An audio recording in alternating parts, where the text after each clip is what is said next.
நல்ல முன்னாடி கெட்டது பண்ணால் தான் பிரச்சனை வரும்னு சொன்னாங்க. இப்போ நல்லது பண்ணால் ரொம்ப பிரச்சனை வருது.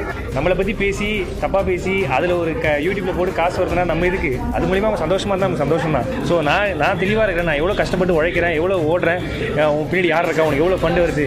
ஆக்சுவலி நான் யார்கிட்ட காசு வாங்கி ஏமாத்திருந்தேன்னா யாரோ சொல்லியிருந்தாங்க, அவங்க போய் கேஸ் கொடுக்கட்டும். உழைக்கிறது இப்போன்னு இல்லை, யார் எவ்வளோ தடங்கள் வந்தாலும் நம்ம மக்களுக்கு உழைச்சிட்டு தான் இருப்போம், பண்ணிட்டு தான் இருக்கும். நல்ல முன்னாடி கெட்டது பண்ணால் தான் பிரச்சனை வரும்னு சொன்னாங்க. இப்போ நல்லது பண்ணால் ரொம்ப பிரச்சனை வருது. ஸோ அது ஒன்றுமே இல்லை. நம்ம அடி வயிற்றில் கணக்கில் நம்ம தைரியமாக இருக்கலாம். நம்ம பக்கம் ஒன்றுமே எதுவுமே இல்லை, தப்பு இல்லை.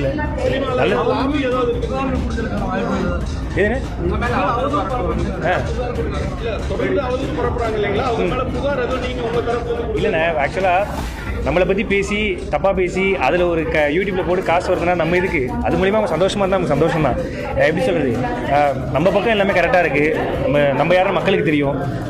அந்த ஒரு வீடியோ போட்டது கூட என்ன சொன்னாங்கன்னா, எதுக்கு நீ அதை ரீப்ளே பண்ணிட்டே இருக்க, நீ யாருன்னு எங்களுக்கு தெரியும், எதுக்கு திருப்பி திருப்பி சொல்கிறேன்னு நிறைய மக்கள் எனக்கு மெசேஜ்லாம் பண்ணாங்க. ஸோ நான்